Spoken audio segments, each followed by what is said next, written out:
Hello everyone, my name is Jennifer and welcome to Best Kept Plans. Today's video is going to be a TBR for the month of January 2023. If you're interested in seeing what books I want to read this month, please stick around.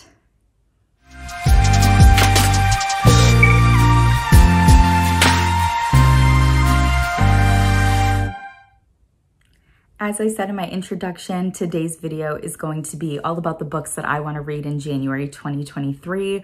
I'm super looking forward to a new month and a new year. I feel like in the last few months of 2022, I kind of stumbled into a few books that weren't terrible, but also weren't really motivating me to read them and to get through them. And I'm really hoping that the books that I put together for my January TBR are going to suck me in. I really want reading to be a big focus of mine in the month of January. I don't want to get drawn into watching too much YouTube or movies or television shows. I really want to focus on reading and crafting. And so I kind of had that in mind when I put this TBR together. I don't have all of the books on my TBR with me right now. So the ones that I don't have, I will try to stick a picture up here when we get to them.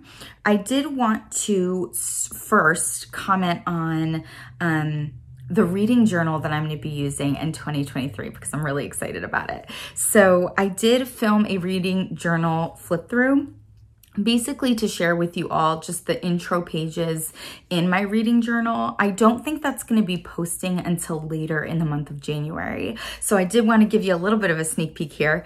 This journal is from Archer and Olive. It is a collab with Amy Tangerine.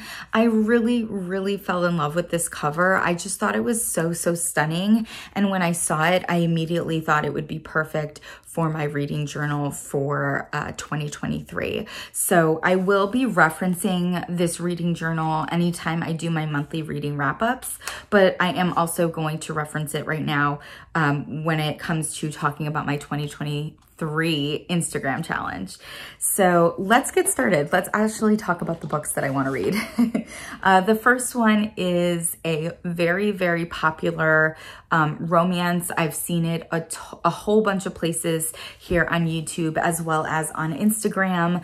I do believe it is becoming a series. I don't know when the second book in the series is coming out, but I did want to make the effort to kind of read this one off the bat. From the way people talk about it, I do feel like it's going to suck me in, and that's what I'm looking for. It's a long one, so I might be being a little bit, a little too optimistic. But hopefully not. And that's The Things We Never Got Over by Lucy Score. So again, this is a chunkier book. This is a bigger book, and I do have a little bit of big book fear. And this is kind of like right on the borderline of my book fear keeping me from reading it. But the way people talk about it, I feel like it's going to be an easy read. I feel like it's going to suck me in, and I'm going to get through it quickly. That's what I'm really hoping for. And again, I know it's becoming a series, so that definitely made it a little bit more interesting for me. I don't know what this is about at all. I do think I've heard people say that it's made them sad. So I don't know. I might be in for some tears with this one, but I also just really love the cover of this. I think it's so beautiful. It has daisies on the front. I love daisies. They're my favorite flower.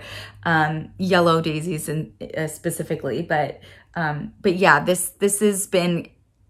It's really been something I've wanted to read for a little bit. I purchased it not that long ago. It's been like calling to me from my bookshelf, so definitely gonna dive into it in January. The next book on my TBR is actually a mystery thriller, which I'm a little nervous about. If you watched my October 2022 TBR, you'll know that I kind of focus all of the books on my TBR around mystery thrillers. And if you watch my October reading recap, you'll know that didn't go so well. I ended up only reading, I think, 2 mystery thriller style books in the month of October. And one of them I just didn't enjoy very much. The other one was good, but I didn't love it.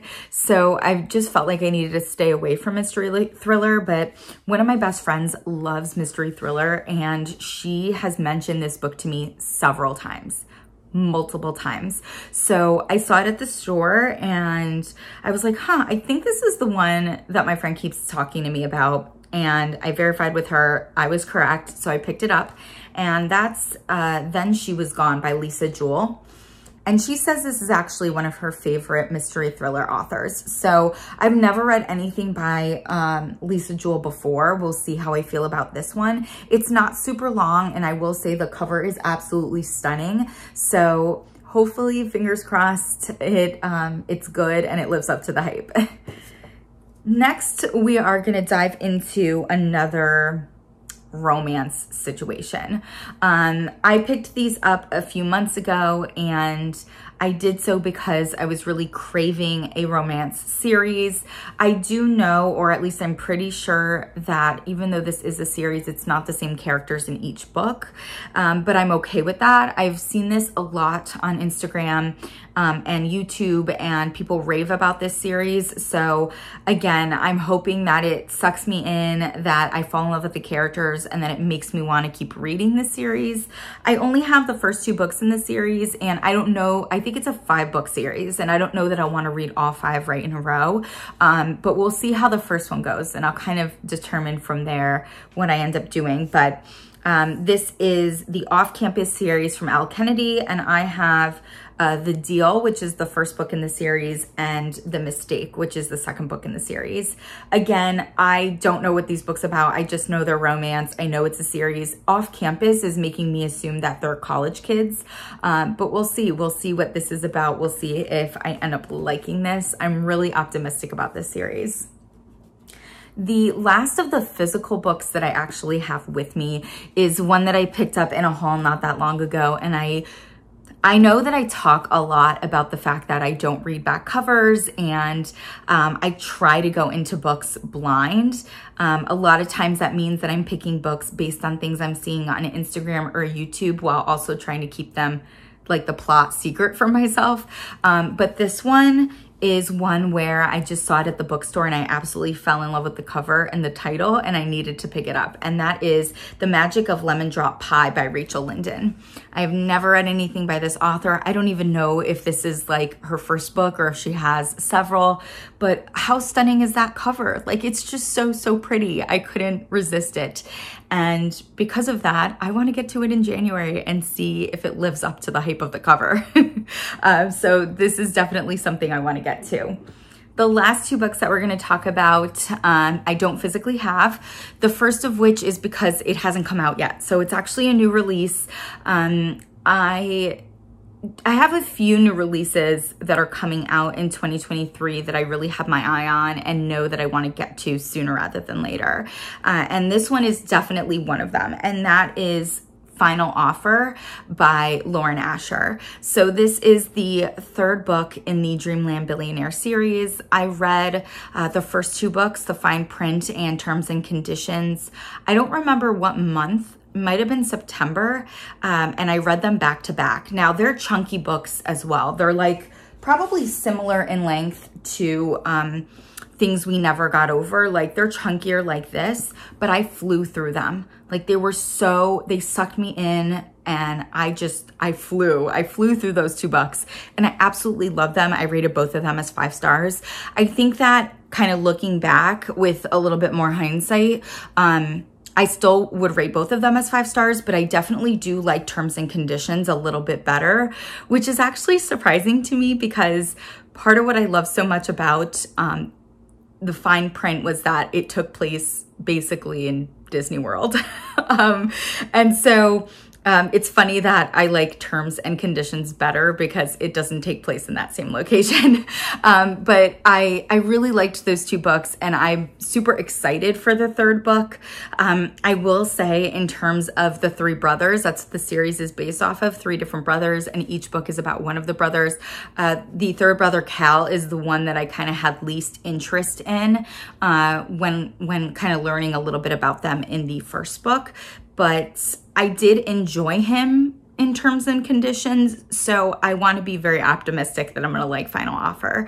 I believe it comes out January 10th or January 13th, something like that. So about halfway through the month.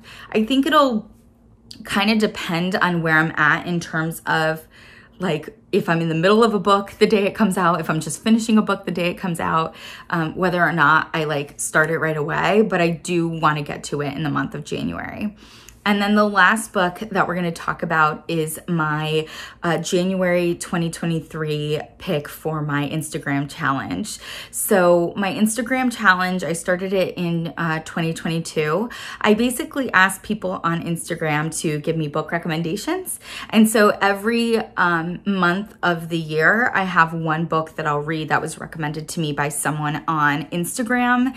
And I did pretty good in the year 2022. The only book that I didn't read from my challenge was the October pick, which was The Whisper Man, and that was because it was too scary.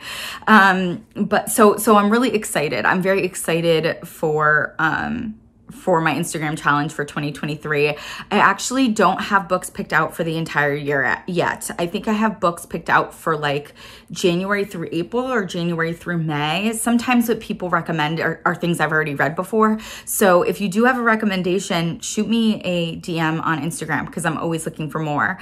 But the book for January was recommended to me by Megan at the Minimalist Scani, and I think I'm saying that right because I'm assuming, Megan, that you're from Wisconsin. But she recommended a book to me, and of course I'm gonna, hang on, let me get my thing. So she recommended a book to me, and oh gosh, wait, I have to get to that page in my reading journal. Hang on one. Okay, sorry for pausing the video. I literally couldn't find the page of my Instagram challenge, which is hysterical because my notebook is pretty much empty because it's January. It's for January. It's starting in 2023. But Megan ended up recommending me The 100 Years of Lenni and Margot. I have no idea what that book is about. I like the title. I did see the cover online, and the cover is really, really pretty as well. So very intrigued and interested in reading that book. I do try to get to my Instagram challenge books early in the month because I kind of never know what I'm getting, right? Some months it's an incredible book that I absolutely love, like Homegoing or The Silent Patient. Those were two Instagram challenge books that I read in 2022, and I get through them super quickly. But sometimes they're books that just don't grab my attention as much, like I had to read Will by Will Smith in 2022, and that was a little bit of a harder one to get through just because I don't really like nonfiction. So I try to get to the book earlier in the month. That way I know I have plenty of time to finish it. So I'm thinking I'm going to start off the year with Things We Never Got Over, and then I'm probably going to dive right into my Instagram challenge book and then go from there. But yeah, that's it. That's it for my January 2023 TBR. I think I picked good ones. I hope I picked good ones. If you all have read any of these books and you have some spoiler-free thoughts on them, please comment down below. I'm always very curious as to what you all have to say. And as always, everyone, please be safe. Bye-bye.